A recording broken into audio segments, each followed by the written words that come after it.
I'm Detective Paul Estby with the Blaine Police Department. And I'm Officer Travis Hale with the Blaine Police Department.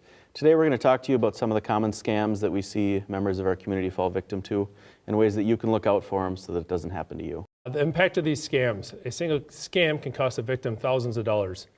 Most victims lose between $1,000 and $2,000 in a single scam.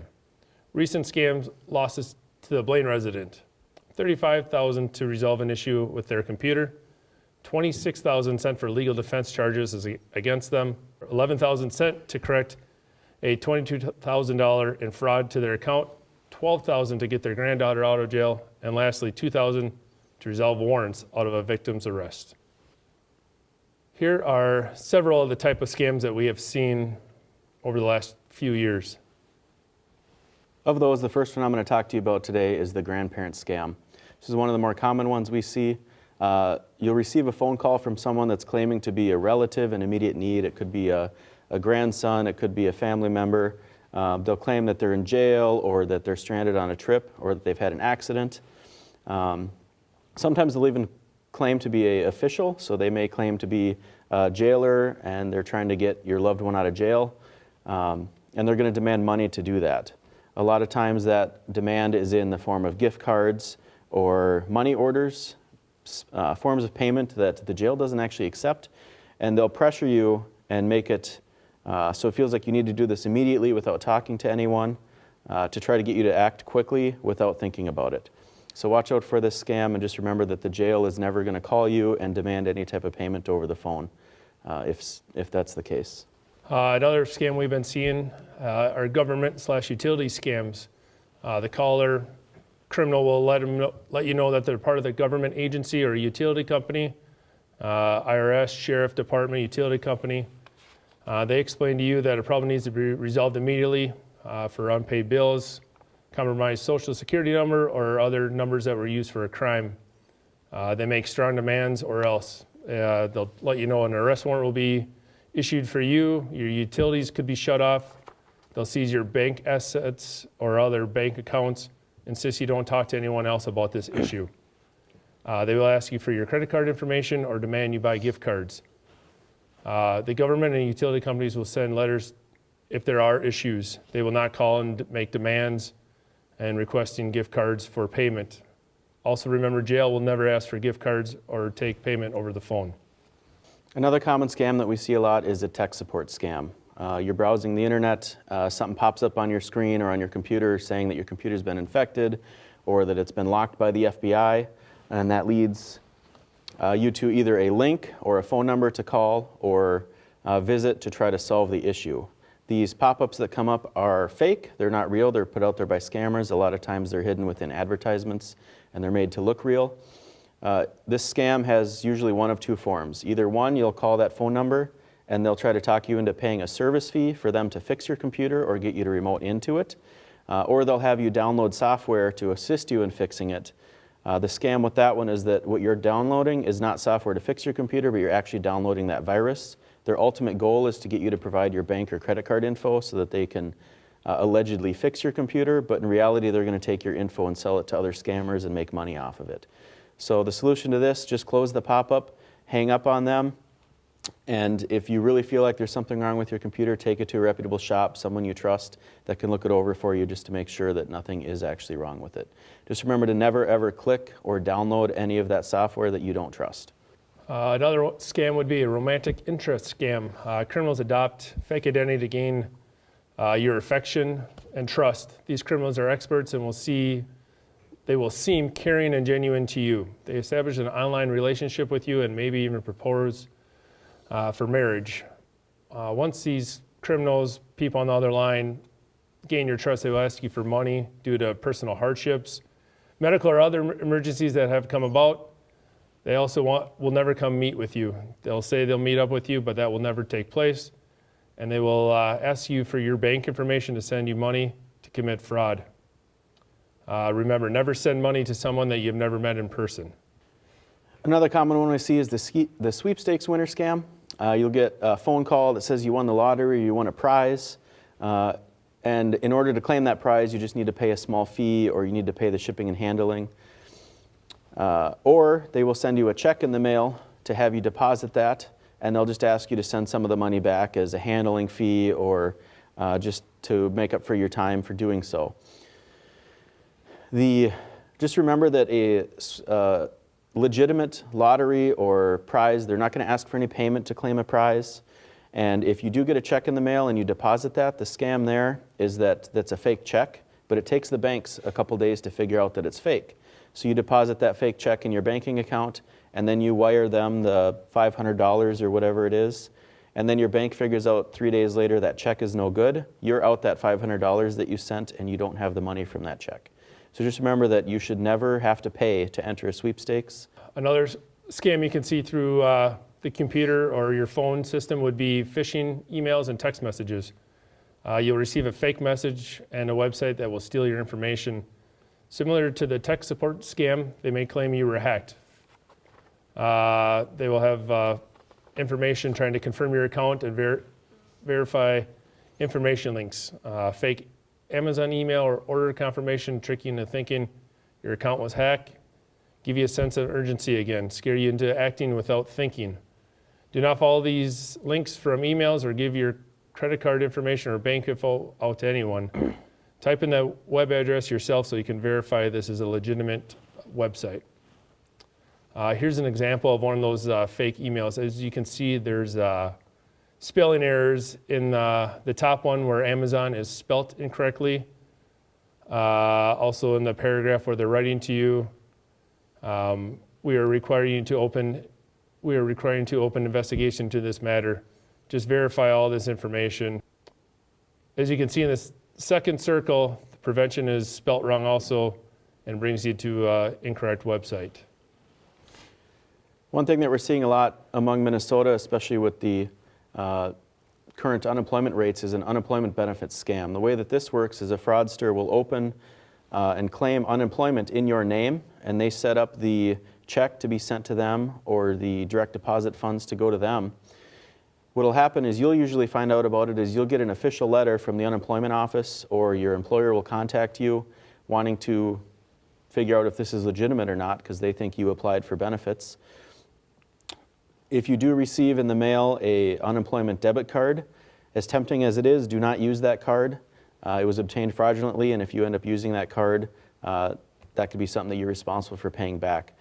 If you get any letter of unemployment and you did not file for unemployment, contact the unemployment office immediately. The phone number is on there for the Minnesota one, or go to their website. Also notify your employer so that they can get the situation rectified and get that reversed for you. Another one that we'll see during the summer and construction season is solicited or unsolicited contractors coming to your place of residency. Tree services, driveway sealers, roofing companies, these type of businesses will come out to your house, try to gain your trust, and then take your money. They collect a deposit from you. They'll never perform the work that you wanted done to your house. Also find problems during the work to increase the bill for other added expenses. Also, lastly, perform inadequate work. Driveway sealers use an inadequate or fake sealant to seal your driveways. If you're looking for a contractor, I would find about 3 reputable ones and get estimates from all 3 businesses. Then verify they are pulling permits and contract their work is licensed, bonded, and insured. And also keep in mind in the city of Blaine that anyone soliciting door-to-door has to have a solicitor permit. It will have their photo on it, and it's issued by the city of Blaine, so ask to see that to anyone that comes to your door. If they don't have a permit or they're shady about it, feel free to call our non-emergency number, 911, and report it, and an officer will gladly come out and verify that that is a legitimate solicitor that's permitted by the city. Another scam that I think everyone now has gotten a phone call from are the car warranty companies claiming that your warranty is expired even though you've never had one. This one's a little different of a scam in that they're not necessarily trying to scam you out of money. They're calling to try to find out if your phone number actually belongs to a person. The scammers, when they're trying to do their scams, time is important to them, so they want to call phone numbers that they know someone's going to answer the phone and that they can take victim of. So they do these robocalls, and when people answer and talk on there, they verify that that's a good phone number, so then they can send and sell that phone number to other scammers to use in their scams. There's also a list, we call it the sucker list. that if you fall victim to one scam, they're going to mark your information and that you fell victim to a scam, so you're an easy target. So if you do fall victim to one, keep in mind that you're probably going to get an increase in scammers trying to call you. They may even call you and say, hey, we found out that you were scammed previously. We're here to help you get your money back. And then they'll further scam you that way. So just be aware of those calls. It's best just to hang up onto them. As tempting as it is to engage in them and waste their time, it really is not good for you in the long run. So just hang up on them and continue on with your day. Another one that you'll possibly be affected by would be caregiver or family abuse, where your family members are trying to take advantage of you. We want to trust our family members, but remember to be careful. Financial exploitation. Frequently, a family member could be asking for money, may claim they'll pay you back, but they never do so. Forging your signatures on checks or using your ATM card to get cash out, taking control of your property and bank accounts, making withdrawals from your bank and retirement accounts, taking and selling some of your jewelry or other valuables that you have at your house or those type of items, pressuring you to enter into financial agreements. Remember, if you feel like you're being taken advantage of from a family member or friend, here are some resources. We have the Minnesota Adult Abuse Reporting Center. Here's their phone number. Also, you can contact the Anoka County Senior Services, and they have different services and people you can talk to help you moving forward if you feel like a family member is taking advantage of you. So all of these scams are slightly different, but they all kind of have some common themes to them that we can look out for to try to avoid them in the future, regardless if it's one of the scams we've talked about or a new one that emerges. Anytime you get contact from a company that you didn't initiate, you didn't call them first and ask for quotes, and now they're calling you, giving you quotes, that's suspicious. You want to be aware of that. Also, anytime that you must pay a fee or shipping or taxes to claim a prize, that should be a red flag that sticks out in your mind. And anytime you're asked to pay for something in gift cards, money orders, or other non-standard payment forms, your electric company is not going to call you and ask you to pay them in iTunes gift cards. You're not going to get a call from a jail to have you send them a bunch of cash through the post office. That's just not the way payments are supposed to happen. So be aware of those red flags. And these scammers are really going to try to pressure you. They're going to make you crank it up, and they're going to make you think, I have to act right now. They don't want you thinking, because the longer you think about it, the more you're going to have time to realize, you know what, something doesn't feel right about this.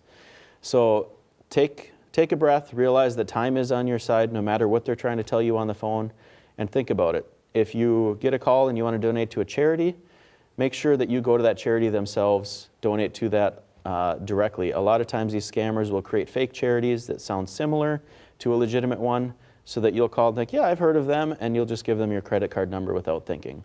So anytime you get a contact out of the blue, it's best to hang up and call that entity directly so that you know you're actually talking to them. Anytime you're asked for your personal or bank information, asked to verify you are a credit card holder by providing your bank info. A bank, the IRS, or other financial institutions will never contact you contacting you to verify your information over the phone or internet. If you feel comfortable, I would call back your bank or the credit card company personally and verify that they're trying to gain your information. Phishing emails and texts. Look for poor grammar, spelling mistakes, and over links to see true destinations. Type in the web address yourself. Do not follow the links. This will help prevent these phishing emails. Legitimate addresses usually end in .com or .org. Look for spelling variations of these. .com may be misrepresented with a .com and instead of the O, they use a 0. So keep an eye out for these type of mistakes. Ultimately, If the offer on the other end of the line sounds too good to be true, it probably is. No one's going to call us and say you just won $1 million or you just won a sweepstakes. As lucky or as much as we want that to happen, it just doesn't happen. So just keep that in mind. If it sounds too good to be true, start looking into it. Talk to friends, see if anyone else has heard of this. Also start paying attention to what your friends and family are doing. It's important to protect them just as much as it is to protect you. So as you're talking to your friends, if they start having money missing from accounts or that you see that they're spending money more than they usually do, especially loved ones, that's something you probably want to look into. A lot of times these scammers are really good at convincing people to not talk to other people about what's going on, and they do that because they don't want someone going to their family member who says, you know what, that's a scam, you probably shouldn't do that. So just pay attention to your friends and family. Feel free to talk about this, especially if you fall victim to a scam. It's nothing to be ashamed of. It happens to all of us at some point in time. But it's important that we talk about it and that we get it taken care of so that we can stop any losses or harm that might happen. Protecting yourself. Do your own research to verify legitimacy of the callers. Call back on a known legitimate number. Don't answer unknown callers. Never give out your personal information. Legitimate businesses will never ask. Don't be afraid to question, and don't let pressure tactics force you into decisions right now. Time is on your side. Don't follow links in emails or text messages. Do not respond to sweepstakes or contests. Even legitimate contests may sell your information to others, which get to scammers. Shred all personal documents before throwing them away. Another thing that you can do that's highly recommended is freeze your credit. If you're not planning on taking out any loans or opening up any new credit cards anytime soon, you can call the 3 credit bureaus, TransUnion, Experian, and Equifax, and you can get your credit frozen. What that does is it prevents someone else from using your information to take out a line of credit. If in the future you need to take out a line, you can call and simply get that freeze removed so that you can open your credit. This is one of the best ways that you can prevent yourself from falling victim to any of these scams. And you should also get a copy of your credit report annually or multiple times a year, just so that you can ensure that no one has open lines of credit that you don't know about. Another way to protect yourself online. Scammers like to look at social media accounts that are very popular. They like to learn things about your family, where you work, graduations, reunions, birthdays, to get more personal information for when they're trying to give you phone calls or going on those phishing expeditions. Scammers may use obituaries to contact family and claim that there are outstanding debts that need to be paid. When you're going on vacations, don't post this on social media until you return home. Burglars and other type of criminals can use that type of information to either break into your house or try to contact family members, letting them try to do the grandson scam when you're out of town trying to get a hold of you. So if you feel like you've been victim to a fraud, there's several things that we can do to respond to that. Like I said, the important thing to do is not be ashamed of it, be willing to call and get things taken care of so that we can hopefully save any more damage from happening. Any potential fraud that you get, if you get those calls or you see those pop-ups and you feel like they might be fraud, you can report those to the Federal Trade Commission. They have an online reporting portal where you can fill in all the information and they look into those. If you feel like you've been a victim, contact your bank and your credit bureau, let them know what's going on. They are used to this. They know the frauds, the scams that are out there, and they're willing to work with you if that means canceling and reopening new accounts or just putting a freeze on your accounts to make sure nothing disappears. The sooner they know that a scam might be occurring, the quicker they can get in and they can protect your money. And if you fall victim to this, file a police report so that we know what's going on and we can respond appropriately. Most fraud reports we can take over the phone, so you don't even have to have an officer come out to your house. You can call our Anoka County non-emergency dispatch number at 427-1212, that's a 763 area code, and they will have an officer call you to get all the pertinent information so a report can be filed. Keep in mind, a lot of times banks, if you are trying to get money returned back, will need a police report number for that. Just be sure when you call that you have all of the information in front of you and ready to go. So who contacted you as best as you know, what number they called from, what they were asking for, who they claimed to be, so that we can document all of that in a police report and our investigations unit can look into it. Banks may need that report number to reverse any charges, like I said. Here's some challenges that come forth during the investigation. Scammers are using spoof numbers, fake numbers that are untraceable. Typically, the scammers are not located in the United States. Once the stolen funds have been transferred outside of the country, it's nearly impossible for us to backtrack where the money is going, and we're unable to locate any of the scammers / criminals that are doing these type of incidents. And usually we have very little information about the scammer that is known to us. So the investigation kind of goes in a dead end at that portion. I hope that this presentation was beneficial to you and that you learned some stuff from it, and hopefully you can use it to help prevent yourself or your family members and friends from falling victim to some of these scams. If you have any questions about our presentation or any of these scams, you can certainly reach out to us at the Blaine Police Department. Our main office line there, they'll get you in touch with somebody that can answer any questions. There are also plenty of resources online. The Federal Trade Commission, which I mentioned before, they have entire articles about each one of these scams that goes in a little more depth on it. The Minnesota Department of Human Resources also has an abuse reporting area, so if you feel like a loved one is falling victim to some abuse, you can report it there and they will look into it. And the Anoka County Senior Services Division, they have an amazing amount of resources for seniors as far as scam prevention, financial assistance. They have a bunch of resources that's worth reaching out to.